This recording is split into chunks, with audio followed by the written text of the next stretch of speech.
नमस्ते dear students. आज हम बजट का क्विक रिवीजन करने वाले हैं और इसके अंदर हम बजट के बेसिक स्ट्रक्चर के बारे में जानेंगे कि किस तरह से गवर्नमेंट के रिवेन्यू और कैपिटल अकाउंट में गवर्नमेंट बजट को बनाएगी और फिर उसको किस तरह से कहाँ कहाँ पर खर्च करेगी, राइट।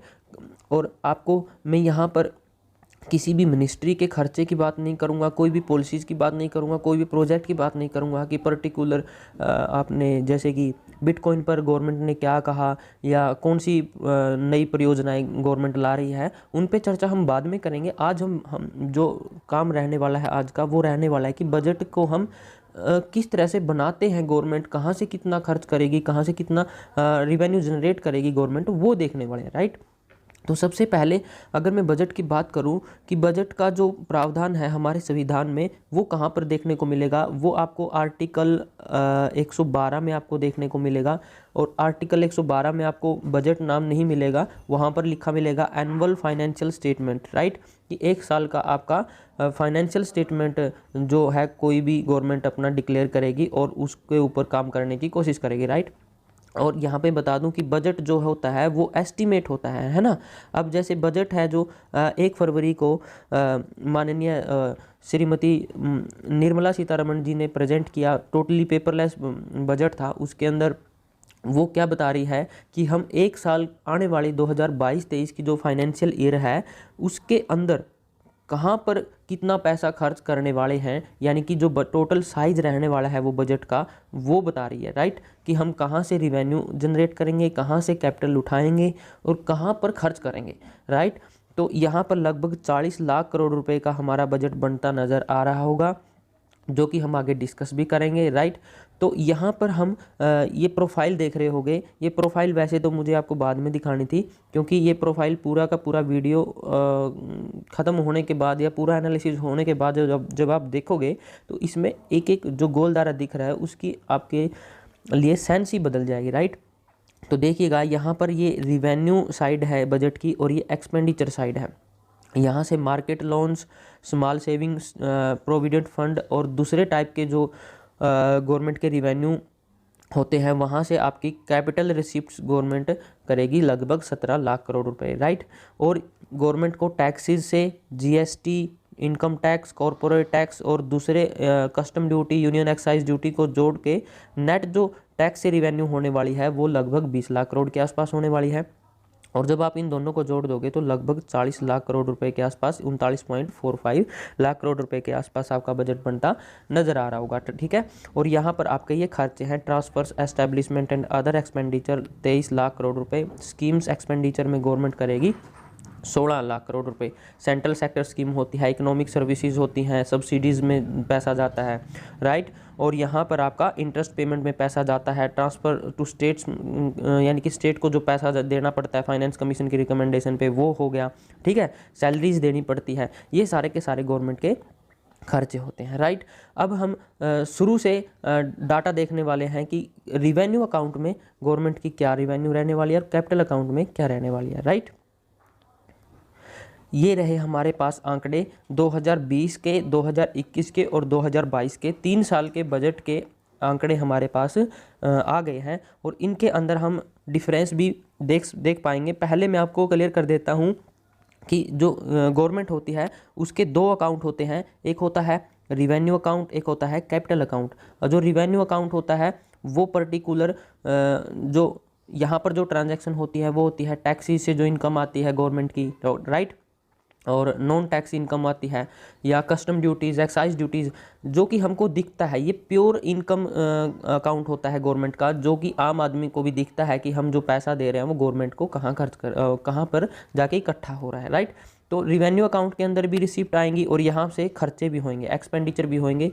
दूसरी बात, जो कैपिटल अकाउंट है वहाँ से भी रिवेन्यू रिसिप्ट होएगी और यहाँ पर एक्सपेंडिचर होएगा, ठीक है। जो कैपिटल अकाउंट है यहाँ पर आपको समझने वाली बात ये है कि यहाँ पर लोन्स आएंगे, राइट। लोन्स की रिकवरी आएगी, लोन्स की पेमेंट आएगी, इंटरेस्ट पेमेंट आएगी और दूसरी बात आपको डिविडेंट आएगा। जो आपकी कैपिटल मार्केट में जो भी ट्रांजैक्शन आएंगी गवर्नमेंट की वो सारे की सारा लेन देन यहाँ पर एक्सपेंडिचर और रिसिप्ट्स का वो कैपिटल अकाउंट हैंडल करेगा। इसलिए गवर्नमेंट के दो अकाउंट होते हैं, राइट। और इन्हीं दो अकाउंट के माध्यम से हमने ये पूरे का पूरा स्टैटिस्टिक्स समझना है, राइट। इसके अंदर आप देख पा रहे होंगे 2022-23 का हम बजट एस्टिमेट पढ़ रहे हैं, और इसके अंदर आप देखिएगा ये रिवेन्यू रिसिप्ट्स हैं और ये कैपिटल रिसिप्ट्स हैं, यानी कि ये रिवेन्यू अकाउंट की रिसिप्ट्स हैं और ये कैपिटल अकाउंट की रिसिप्ट्स हैं, और ये टोटल आपका जो पूरा का पूरा 8 तक है, ये हमारा टोटल रिसिप्ट्स हो रहा होगा, राइट, ओके।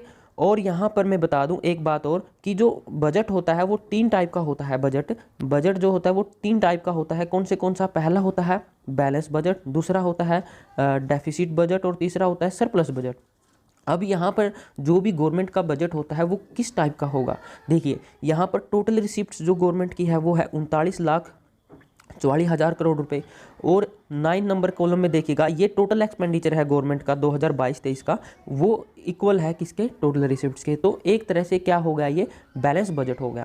लेकिन इसके अंदर आप 7 नंबर का कॉलम देखिएगा, 7 नंबर के कॉलम में आपको 16 लाख करोड़ रुपए की बोरोइंग्स और अदर लाइबिलिटीज़ गवर्नमेंट की देखने को मिल रही होंगी, यानी कि यहाँ पर गवर्नमेंट को खर्चा करने के लिए उधार लेना पड़ रहा है इंटरनेशनल ऑर्गेनाइजेशन से या डोमेस्टिक मार्केट से, डिफरेंट चैनल्स के थ्रू। तो ये क्या दिखा रहा है कि गवर्नमेंट का जो फिस्कल डेफिसिट है वो है 16 लाख करोड़ रुपए के करीब, ठीक है ना। जो फिस्कल डेफिसिट है ये कितने का करीब है? 16 लाख करोड़ रुपए के, जितना कि हमको क्या करनी पड़ी है? बोरोइंग्स करनी पड़ी है, राइट। यहाँ पर देखने वाली बात ये है कि हमारा बजट डेफिसिट होने के बाद क्या है? बैलेंस्ड है, ओके, क्योंकि हम बोरोइंग्स कर रहे हैं, राइट। अब हम रिवेन्यू पार्ट को दोबारा से देखते हैं। अब यहाँ पे देखिएगा आप, जो रिवेन्यू अकाउंट है उसके अंदर आपको टोटल रिवेन्यू रिसीप्ट्स हो रही है 22 लाख करोड़ रुपए की। इसके अंदर मैंने बताया था कि ये प्योर गवर्नमेंट की रिवेन्यू का अकाउंट होता है। इसके अंदर आपको टैक्सी से, नॉन टैक्सी से जो रिवेन्यू हो रही है 19 लाख करोड़ रुपए की और 26,000 करोड़ रुपए की, ये सारी की सारी कहाँ पे जाके ऐड हो गई? 22 लाख करोड़ रुपए के आसपास जाके आपका रिवेन्यू अकाउंट में रिसिप्ट आ गई, ठीक है। रिवेन्यू अकाउंट में रिसिप्ट आ गई, प्लस अब कैपिटल अकाउंट में जो रिसिप्ट आएंगी वो आएंगी बोरोइंग से। बोरोइंग सब देखिएगा, 17 लाख करोड़ में से 16 लाख करोड़ रुपए तो क्या हो गए? बोरोइंग्स ही करना पड़ गया। तो लगभग कैपिटल अकाउंट का मतलब यही है कि जो बोरोइंग्स लेंगे वो कैपिटल अकाउंट के अंदर आएगी। Recovery of loans and other receipts के में आपका ये छोटे से नंबर आपको देखने को मिल जाएंगे, 14 लाख और 65,000 करोड़ रुपए, ठीक है।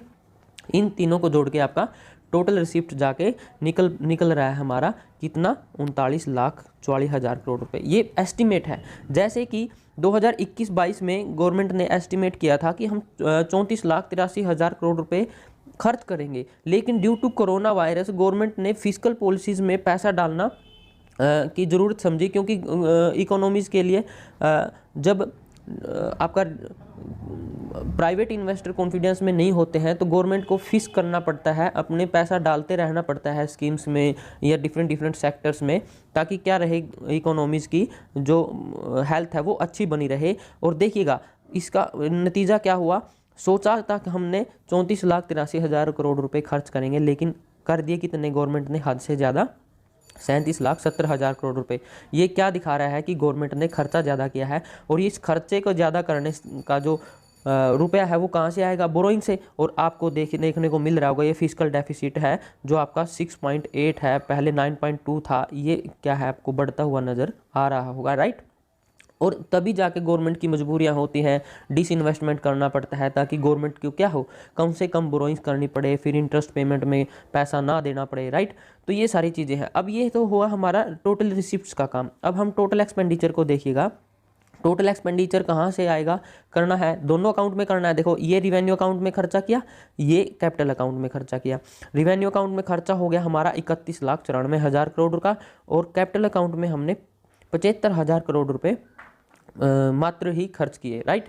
अब देखिएगा रिवेन्यू अकाउंट का जो खर्चा होता है वो गवर्नमेंट के लिए नेसेसरी होता है, उसको गवर्नमेंट नकार नहीं सकती। जैसे कि एम्प्लॉयज़ की जो तनख्वाह देनी है या डिफरेंट जो स्कीम्स गवर्नमेंट ने ऑलरेडी स्टार्ट कर रखी है वहाँ पर पैसा डालना होता है। तो कहने का मतलब ये है, अगर आप यहाँ पर 40 लाख करोड़ रुपए का टोटल बजट मानो, इसमें से आपका 32 लाख करोड़ रुपए तो गवर्नमेंट के बंधे हुए खर्चे हैं, जिनको गवर्नमेंट कभी भी चाहकर भी बंद नहीं कर सकती। तो यहाँ पर जो गवर्नमेंट के पास जो स्पेस बचा खर्च करने का वो सिर्फ 8 लाख करोड़ रुपए का बचा। और 8 लाख करोड़ रुपए बहुत ही इतने बड़े देश में जहाँ जिसकी आबादी लगभग 150 करोड़ हो, वो वहाँ पर इतना मायने नहीं रखती। यही प्रॉब्लम होती है इंडिया जैसी डेवलपिंग कंट्री के लिए कि यहाँ पर मोर देन रिवेन्यू एक्सपेंडिचर करना पड़ता है। एक डेवलपिंग कंट्री को आगे बढ़ाने के लिए बोरोइंग्स करना पड़ता है और ये कहीं ना कहीं सही भी होता है, राइट। और यहाँ पर आपको कैपिटल अकाउंट में देखिएगा, यहाँ पर मात्र 75,000 करोड़ रुपए आपको देखने को मिल रहे होंगे, सॉरी 7,50,000 करोड़ रुपए, ठीक है ना। तो ये आपका कैपिटल अकाउंट में आपका एक्सपेंडिचर दिखा रहा होगा। और इनकी वजह से क्या, इनकी वजह से आपको जो ये 16 लाख करोड़ रुपए है ना, ये 16 लाख करोड़ रुपए ये आपको क्या करनी पड़ी है, बोरोइंग्स करनी पड़ी है। और ये बोरोइंग्स जाके कहाँ पे दिख रही है आपको, ये 16 लाख करोड़ रुपए सीधा जाके फिस्कल डेफिसिट, देखिएगा आप 6.4 हो गया। ये 6.4 क्या है, ये जीडीपी का 6.4% है। जो हमारा फिस्कल डेफिसिट होता है वो जीडीपी से कंपेयर किया जाता है। अगर जीडीपी हमारी 100% है तो उसका 6% हुआ ये 16,61,000 करोड़ रुपए, ठीक है ना। जो बोरोइंग्स है वही हमारा क्या होता है, फिस्कल डेफिसिट होता है। बाकी जो ये रिवेन्यू डेफिसिट हुआ वो देखिएगा, रिवेन्यू अकाउंट के अंदर डेफिसिट यानी कि जो रिवेन्यू का आपका अकाउंट में ये हुआ हमारी इनकम, सॉरी रिसिप्ट हुई, और रिवेन्यू अकाउंट में एक्सपेंडिचर कितना हो गया वो देखिएगा। ये रिवेन्यू अकाउंट में एक्सपेंडिचर हुआ हमारा 31,94,000 करोड़ रुपए। तो ये यहाँ से और इसका गैप, इन दोनों का गैप क्या हुआ हमारे पास निकल के आया लगभग 9,90,000 करोड़ रुपए। तो ये क्या हो गया हमारे पास, ये जाके हमारे पास ये गैप आपको रिवेन्यू डेफिसिट देखने को मिल रहा होगा, राइट। अब रिवेन्यू डेफिसिट का मतलब रिवेन्यू अकाउंट में डेफिसिट, इफेक्टिव रिवेन्यू डेफिसिट का मतलब पता क्या है कि ये जो इफेक्टिव रिवेन्यू डेफिसिट है ये 2011 में गवर्नमेंट इंट्रोड्यूस किया। उस समय पी चिदम्बरम हमारे फाइनेंस मिनिस्टर थे। उन्होंने कहा कि देखो भाई रिवेन्यू डेफिसिट तो ठीक है, लेकिन जो रिवेन्यू डेफिसिट है उसके अंदर जो हम ग्रांट कैपिटल एसेट्स को बनाने के लिए जो हम खर्च करते हैं, राइट, भी कोई खर्चा हमने ऐसी चीज़ पे किया जिससे कि हमारी एसेट बन रही है गवर्नमेंट की, वो आप क्या नहीं कह सकते, उसको रिवेन्यू डेफिसिट नहीं कह सकते। इसलिए यहाँ पर 15 में से आपको क्या घटाना पड़ रहा है, 12 घटाना पड़ रहा है, राइट। ओके, तो इसी करके यहाँ से ये जो इफेक्टिव रिवेन्यू डेफिसिट का जो फिगर है आपको 3.8 से 2.6 दिख रहा होगा, राइट। तो ये हुआ। और ये प्राइमरी डेफिसिट होता है जो हमारे पास 17 नंबर आ गया, 17 नंबर यानी कि फिस्कल डेफिसिट आ गया। फिस्कल डेफिसिट में से अगर आप इंटरेस्ट पेमेंट को काट दो, यानी कि जो इंटरेस्ट पेमेंट हम पिछले लोन लिया था उसका पेमेंट कर रहे हैं ना, लेकिन वो पेमेंट तो अब इस साल की कमाई में से कर रहे हैं, राइट। हमने पेमेंट किया इंटरेस्ट पेमेंट, वो किसका किया, पिछले साल या उससे पहले जो लोन लिए थे, इस साल तो लोन नहीं लिया ना, उसका तो नहीं है ना। कहने का मतलब ये है कि इंटरेस्ट पेमेंट को आप फिस्कल डेफिसिट में से घटा दोगे तो क्या हो जाएगा आपका 2.8, ये निकल के आया हमारा प्राइमरी डेफिसिट। यही 4 टाइप के डेफिसिट्स आपको पढ़ने होते हैं और यही याद रखने आपको, यही एग्जाम्स में पूछे जाते हैं कि फिस्कल डेफिसिट क्या होता है, प्राइमरी डेफिसिट क्या होता है, इफेक्टिव रिवेन्यू डेफिसिट क्या होता है और रिवेन्यू डेफिसिट क्या होता है। बाकी का जो आगे का जो हमारे पास ये है, इसको आप रुपीज़ से समझ सकते हैं कि आपका 1 रुपया जो गवर्नमेंट की इनकम होती है उसका जो वो कहाँ से आएगा, ठीक है ना।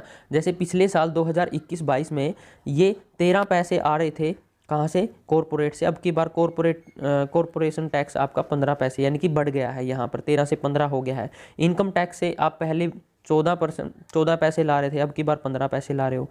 कस्टम ड्यूटी से आप क्या कर रहे हो, 5 पैसे ला रहे हो, पहले 3 पैसे आ रहे थे।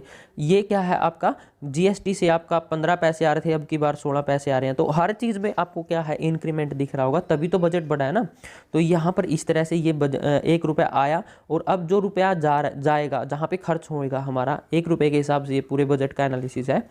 यहाँ पे देखिएगा हमने सबसे ज़्यादा खर्च करना है किसके ऊपर, 20 पैसे कहाँ पे गए हमारे, जो हमने इंटरेस्ट पे किया, पिछला जो हमारा डेप्ट था उसके ऊपर। यहाँ पर भी 20 पैसे आपको देखने को मिल रहा होगा, ये स्टैग्नेंट है। और सेंट्रल सेक्टर स्कीम्स में हम 15 पैसे डालेगी गवर्नमेंट डिफरेंट मिनिस्ट्री के थ्रू।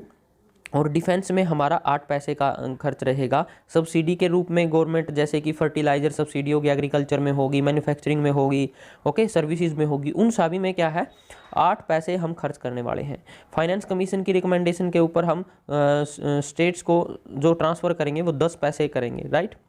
और इनकम और जो शेयर में टैक्सेस में शेयर होगा दूसरी स्टेट्स का, वो होगा 17 पैसे। पेंशन को में हम 4 पैसे डालेंगे, और दूसरे टाइप के जो एक्सपेंडिचर है वहाँ पर 9 पैसे हम डालने वाले हैं, और उसी में उस हिसाब से ही आपको 2021-22 में देखने को मिल रहा होगा। अभी के लिए इतना ही। नेक्स्ट वीडियो में हम डिटेल में डेफिसिट्स के ग्राफ को भी दिखाऊंगा, वहाँ पर एक्सपेंडिचर को भी दिखाऊंगा, किस तरह से गवर्नमेंट एक्सपेंडिचर कर रही है, कहाँ कहाँ किस सेक्टर की पर्टिकुलर स्कीम्स के बारे में और प्रोजेक्ट्स के बारे में भी बात करेंगे। Thank you for listening, bye.